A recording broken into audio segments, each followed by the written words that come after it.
കർത്താവിൻ്റെ അതിപരിശുദ്ധ നാമം വാഴ്ത്തപ്പെടുമാറാകട്ടെ. ഒരു ചെറിയൊരു ചിന്ത നിങ്ങളുടെ മുമ്പിൽ വെച്ച് പ്രാർത്ഥിക്കാനായിട്ട് ആഗ്രഹിക്കുന്നു. നമ്മൾ സഭയായിട്ടൊരു ഉണർവിനായിട്ട്, ഒരു റിവൈവലിനായിട്ട് നമ്മൾ പ്രാർത്ഥിച്ചുകൊണ്ടിരിക്കുന്ന ഒരു സമയമാണ്. റിവൈവലിനെ പറ്റി മനസ്സിലാക്കാൻ ശ്രമിച്ചപ്പോൾ ദൈവാത്മാവ് സംസാരിച്ച ഒന്ന് രണ്ട് കാര്യങ്ങൾ നിങ്ങളോട് പങ്കുവെക്കാനായിട്ട് ആഗ്രഹിക്കുന്നു. ഒരു ഉണർവ് നമ്മൾ നോക്കിക്കഴിഞ്ഞാൽ ആരംഭിച്ചത് എവിടെ? ഉണർവ് ആരംഭിച്ചത് സഭകളിലോ സഭാ ഹാളുകളിലോ അല്ല. ഉണർവ് ആരംഭിച്ചത് വ്യക്തികളിലാണ്. വ്യക്തിപരമായ ജീവിതങ്ങളിലാണ് ഉണർവ് ആരംഭിച്ചത്. എല്ലാ ഉണർവിൻ്റെ പിന്നിലും കോമൺ ആയിട്ടൊരു കാര്യമുണ്ടെങ്കിൽ അത് ദൈവത്തിനായിട്ടുള്ള തീക്ഷ്ണമായ ആഗ്രഹമാണ്.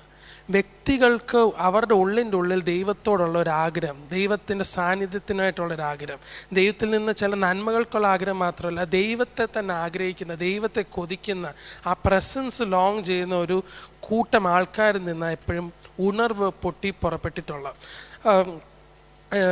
സങ്കീർത്തനക്കാരൻ പറയുന്നത് പോലെ നീർത്തോടിനെ കാംക്ഷിക്കുന്നത് പോലെ എൻ്റെ ഉള്ളം യഹോവയ്ക്കായി കാംക്ഷിക്കുന്നു. അപ്പോൾ അവിടെ സങ്കീർത്തനക്കാരൻ കാംക്ഷിക്കുന്നത് വേറൊന്നിനുമല്ല, ദൈവ സാന്നിധ്യം എന്നൊറ്റ വിഷയത്തിന് വേണ്ടിയാണ്. നമ്മൾ വേദപുസ്തകം ഉടനീളം നോക്കിയാലും ദൈവം ഒരു സമൂഹത്തെ തൊടുന്നതിന് മുമ്പ് എപ്പോഴും ഒരു വ്യക്തിയാണ് ദൈവം തൊട്ടത്.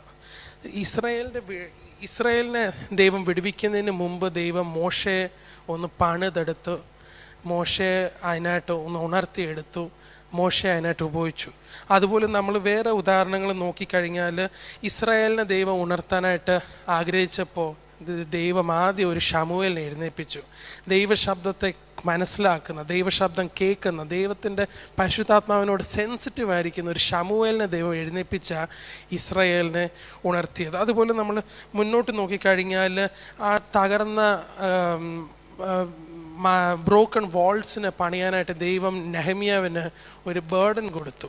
അങ്ങനെ ഉടനീളം ദൈവവചനം നോക്കിക്കഴിഞ്ഞാൽ ഉണർവ് ആരംഭിച്ചത് വ്യക്തികളില, സഭകളിലല്ല. ഈ വ്യക്തികളിൽ ആരംഭിച്ച ഉണർവ് സഭയിലേക്ക് വ്യാപരിച്ച് തീ പോലെ, കാട്ടുതീ പോലെ പന്തലിച്ച് പടരുന്നതായിട്ട് നമുക്ക് മനസ്സിലാവുന്നത്. ഇതുപോലൊരിക്കൽ 120 പേര് അവർ ദൈവസന്നിധിയിൽ ദാഹിച്ചിരുന്നപ്പോഴാണ് നമ്മൾ ഇന്ന് കാണുന്ന പെന്തിക്കോസ് മൂവ്മെൻറ്റ് ആരംഭിച്ചത്. ആമേൻ, ഹല്ലേലൂയ. അപ്പം നമ്മൾ വ്യക്തിപരമായിട്ട് റിവൈവ് ആവാനായിട്ട് നമുക്ക് ദൈവസന്നിധിയിൽ പ്രാർത്ഥിക്കാം, ആഗ്രഹിക്കാം.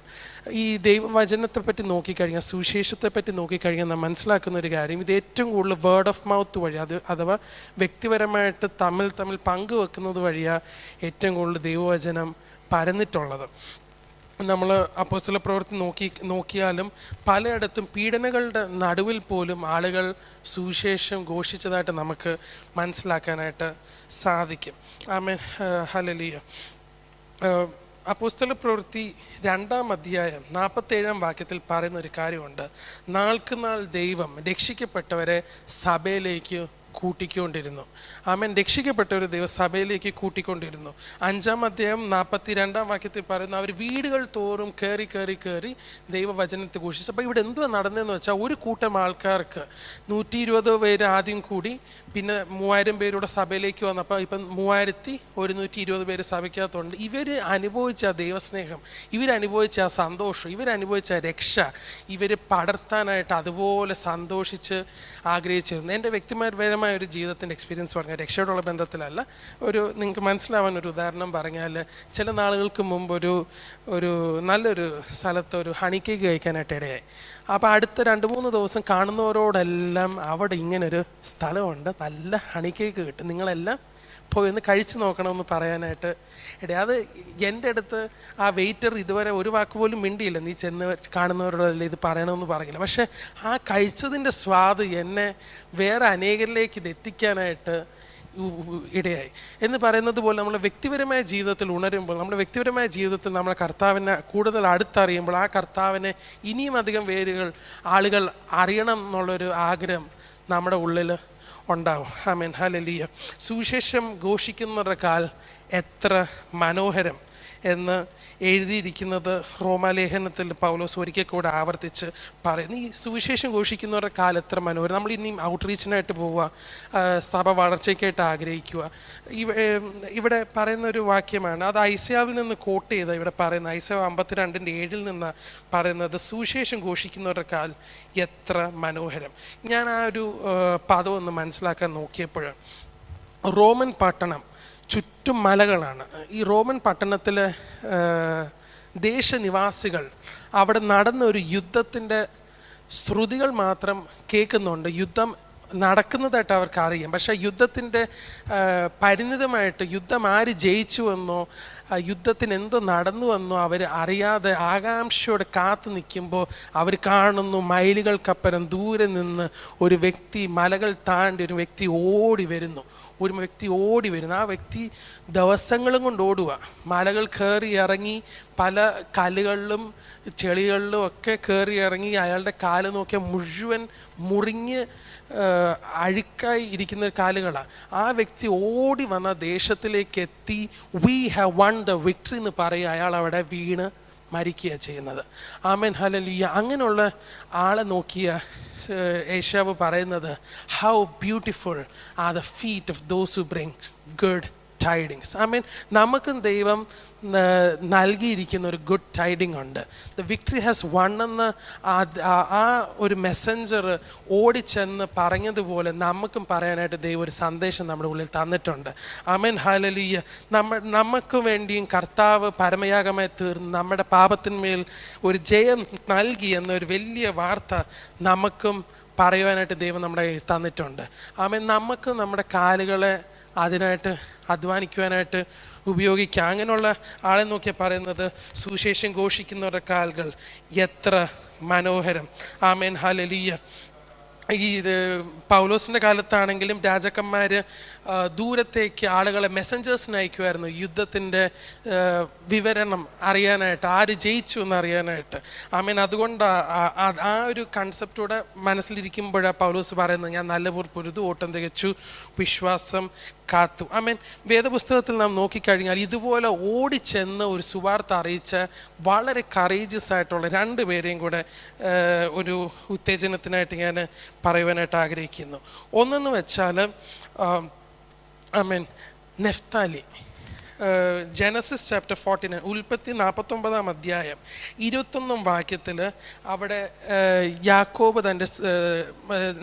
അനുഗ്രഹിക്കുമ്പോൾ പറയുന്നുണ്ട്,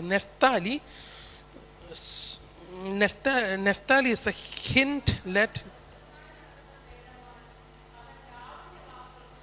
നെഫ്താലി സ്വതന്ത്ര വാക്കുകൾ പറയുന്ന പേടവാൻ, അവൻ ലാവണ്യ വാക്കുകൾ സംസാരിക്കുന്നു. അപ്പം ഇതിൻ്റെ പശ്ചാത്തലം എന്ന് വെച്ചാൽ യാക്കോബിൻ്റെ സഹോദരന്മാർ തിരികെ പിതാവിൻ്റെ അടുക്കലേക്ക് വരുമ്പോൾ അവർക്കൊരു സുവാർത്തയുണ്ട്, യോസഫ് ഇപ്പോഴും ജീവിച്ചിരിക്കുന്നു. അപ്പോൾ സഹോദരന്മാരെല്ലാം പതിയെ വരുമ്പോൾ ആ കൂട്ടത്തിൽ നിന്ന് അതിവേഗത്തിലേക്ക് ഒരുത്തൻ ഓടുക. ആ കൂട്ടത്തിൽ നടന്ന് പോകുന്നതിന് പകരം ഒരു വ്യക്തി അതിവേഗത്തിൽ ആ കൂട്ടത്തിൽ നിന്ന് പോലും വ്യത്യസ്തനായ ഓടിച്ചെല്ലുക പിതാവിൻ്റെ അടുക്കലേക്ക്. യോസഫ് ജീവിച്ചിരിക്കുന്നു എന്ന് പറയാൻ. ആമേൻ. അദ്ദേഹം നെഫ്താലി. ആമേൻ. ആ നെഫ്താലിയെ പറ്റി പറയുന്നത്, നെഫ്താലി ലാവണ്യ വാക്കുകൾ സംസാരിക്കുന്നു. നമുക്കും ദൈവം അതുപോലൊരു മെസ്സേജ് തന്നിട്ടുണ്ട്. ആമേൻ. അത് ഒരു ക്രൗഡിൻ്റെ കൂടെ നടന്ന് സൗകര്യമുള്ളപ്പോൾ നമുക്ക് പറയാനായിട്ടല്ല, ആ ക്രൗഡിലും വ്യത്യസ്തമായിട്ട് നമുക്ക് ഒരു സ്റ്റെപ്പൂടെ ഫാസ്റ്റായിട്ട് നെഫ്താലി ഓടിയതുപോലെ നമുക്ക് ഓടിച്ചെന്ന് പറയാനായിട്ടൊരു സന്തോഷ വാർത്തയുണ്ട്. ആമേൻ, ഹല്ലേലൂയ, ഹല്ലേലൂയ. അതുപോലെ മറ്റൊരു വെരി കറേജിയസ് പേഴ്സൺ, പ്രത്യേകിച്ച് നമ്മുടെ വനിതാ താരങ്ങൾക്ക് പ്രചോദനമായിട്ട്, പീലാത്തോസിൻ്റെ ഭാര്യ. അവിടെ നാം കാണുന്നു മത്തായി 27 അധ്യായം 19 വാക്യത്തിൽ നമുക്കൊരു ഒന്ന് വായിക്കാം. മത്തായി 27:19.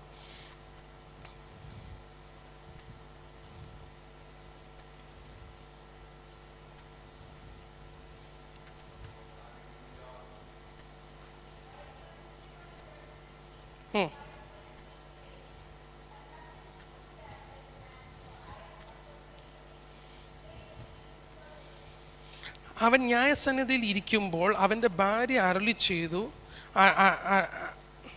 ആളയച്ചു, ഈ നീതിമാൻ്റെ കാര്യത്തിൽ ഇടപെടരുത്, അവൻ അവൻ നിമിത്തം ഞാനൊരു സ്വപ്നം കഴിഞ്ഞ രാത്രി സഹിച്ചു. അവിടെ നാം കാണുന്നതെന്ന് വെച്ചാൽ ആ ഒരു കോർട്ട് റൂം സീനിൽ യേശുവിനെ ആ സമൂഹം തന്നെ എതിരാക്കി സംസാരിക്കുമ്പോൾ അവിടെ ദാണ്ട് ഒരു സ്ത്രീ, നഫ്താലിയുടെ ഭാര്യ, തലേരാത്രി ഈ ഒരു വിഷയത്തെപ്പറ്റി സ്വപ്നങ്ങൾ പോലും ഉണ്ടായി. അപ്പം ആ ഒരു സിറ്റുവേഷനിൽ ഈ പീലാത്തോസിൻ്റെ ഭാര്യ അനുകൂലമാണ്, യേശുവിന് അനുകൂലമാണെന്ന് അറിഞ്ഞാൽ ഒരുപക്ഷെ പീലാത്തോസിൻ്റെ ഭാര്യ അന്ന് കൊല്ലപ്പെടാൻ പോലും സാധ്യതയുണ്ട്. എന്നാൽ നാം കാണുന്നു അവിടെ അത്രയും ഒരു റിസ്ക് എടുത്ത് ആളയച്ചൊരു കത്ത് അപ്പുറത്തെത്തിക്കുക, ഈ രക്തത്തിന്മേൽ നീ അവകാശമെടുക്കരുത്, don't have anything to do with this innocent man. ആമേൻ ഹല്ലേലൂയ. ഇത്ര റിസ്ക് എടുത്ത പീലാത്തോസിൻ്റെ ഭാര്യ ആ ഒരു മെസ്സേജ് പുട്ടക്രോസ് ചെയ്യുന്നത്. നമുക്കും അതുപോലൊരു മെസ്സേജ് ദൈവം നമുക്ക് നൽകിയിട്ടുണ്ട്. എത്ര റിസ്ക് എടുത്താണേലും പറയാൻ വർത്ത് വൈൽ ആയിട്ടുള്ളൊരു മെസ്സേജ് ദൈവം നമ്മുടെ കാര്യങ്ങളിലും നൽകിയിട്ടുണ്ട്. ആമേൻ ഹല്ലേലൂയ. It's a risky thing to do, but she did everything in her power to do it. നമ്മുടെ ജീവിതങ്ങളിലാണേലും സുവിശേഷം ഘോഷിക്കുന്നവർ വളരെ റിസ്കി ആയിട്ടുള്ളൊരു കാര്യമായിരിക്കും, പക്ഷെ നമുക്കത് ചെയ്യുന്നത് വർത്ത് വൈലാണെന്ന് ഞാനിന്ന് രാത്രി നിങ്ങളോട് പറയാനായിട്ട് ആഗ്രഹിക്കുന്നു. എന്നാൽ ഈ സുവിശേഷം ഘോഷിക്കുന്നതിൽ നിന്ന് അനേകരെ വ്യക്തിപരമായിട്ട് എന്നെയും പിന്നോട്ട് വലിക്കുന്ന ഒരു കാര്യമുണ്ടെങ്കിൽ അത് ലജ്ജയാണ്, നമുക്കൊരു നാണമാണ്, നമുക്കത് it's not cool enough to share the gospel. പൗലോസ് പറയുന്നു സുവിശേഷത്തെ പറ്റി എനിക്ക് ലജ്ജയില്ല. പൗലോസ് അത് പറയാൻ കാരണം അത് വിശ്വസിക്കുന്ന ഏവനും അത് ജീവനായിട്ട് പരിണമിക്കും. പൗലോസ് ലജ്ജയില്ലെന്ന് പറയുമ്പോൾ വെറുതെ പറയുമല്ല. എൻ്റെ ഈ റോമാലേഖനത്തിൽ അത് പറയുമ്പോൾ അതിന് മുമ്പത്തെ അപ്പോസ്തല പ്രവൃത്തിയിൽ നാം കാണുന്നു പൗലോസ് വിവിധ കഷ്ടങ്ങൾ സഹിച്ചാണേലും ഈ സുവിശേഷം ഘോഷിച്ചു.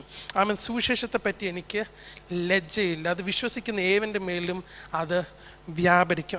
ആ സുവിശേഷത്തിനായിട്ട് ലജ്ജ കൂടാതെ നമുക്ക് ഓരോരുത്തർക്കും പ്രവർത്തിക്കാം. പൗലോസ് പറയുന്ന മറ്റൊരു കാര്യമുണ്ട്, ഞാൻ സുവിശേഷം ഘോഷിക്കുന്നില്ല എങ്കിൽ എനിക്ക് അയ്യോ കഷ്ടം. കാരണം necessity is laid upon me, നിർബന്ധം എൻ്റെ മേൽ കിടക്കുന്നു. അത് പൗലോസിൻ്റെ മേളിൽ മാത്രമല്ല, നമ്മൾ ഓരോരുത്തരുടെ മേളും ആ നിർബന്ധം കിടപ്പുണ്ട്. ഹല്ലേലൂയ. ആ നിർബന്ധം ഏറ്റെടുക്കാനായിട്ട് ഇന്ന് രാത്രികാലം എത്ര പേര് തയ്യാറാണ്? നമ്മളായിരിക്കുന്ന സ്ഥാനങ്ങളിൽ ആ ദൈവത്തിൻ്റെ സുവാർത്ത ഒന്ന് പരിചയപ്പെടുത്തുവാനായിട്ട്, നമ്മളായിരിക്കുന്ന സ്ഥാനങ്ങളിൽ കർത്താവിൻ്റെ സാക്ഷിയായിട്ട് നിൽക്കുവാനായിട്ട് നമുക്ക് തയ്യാറാകാം. നമ്മൾ നോക്കുമ്പോൾ നാമാൻ്റെ ഒരു എളിയ ഒരു സെർവൻ്റായിരുന്നു ആ പ്രവാചകനിലേക്ക് നാമാനെ അയച്ചത്. ആ സെർവൻറ്റിന് ആ കിട്ടിയ റോളിൽ ചെയ്യുന്ന ബെസ്റ്റ് അവളവിടെ ചെയ്തു. നമ്മളെ ദൈവം ആക്കി വെച്ചിരിക്കുന്ന സ്ഥാനത്ത് നമുക്ക് ദൈവത്തിനായിട്ട് പ്രവർത്തിക്കാം. നമുക്ക് ലജ്ജ കൂടാതെ പറയാനായിട്ട് നമുക്കൊരു സന്ദേശം ദൈവം നമുക്ക് നൽകിയിട്ടുണ്ട്. ആമേൻ. യേശു തന്നെ പറയുന്നുണ്ട്, നിങ്ങൾ എൻ്റെ നാമനിമിത്തം അനേകം നിങ്ങളെ ദുഷിക്കും. Amen hallelujah. നമുക്ക് വാഗ്ദത്തം ചെയ്തേക്കുന്നത് സുവിശേഷം ഘോഷിക്കുമ്പോൾ അടിപൊളി എന്ന് പറയുന്ന ഒരു സമൂഹത്തെ അല്ല, ലോകത്തിൽ നിങ്ങൾക്ക് കഷ്ടം ഉണ്ടെങ്കിലും ധൈര്യപ്പെടുവീൻ, ഞാൻ ലോകത്തെ ജയിച്ചിരിക്കുന്നു. Amen hallelujah. ലജ്ജ കൂടാതെ സുവിശേഷീകരിക്കുവാനായിട്ട്, ലജ്ജ കൂടാതെ ദൈവത്തിനായിട്ട് നിൽക്കുവാനായിട്ട് ദൈവം നമ്മൾ ഓരോരുത്തരെ സഹായിക്കുമാറാകട്ടെ എന്ന്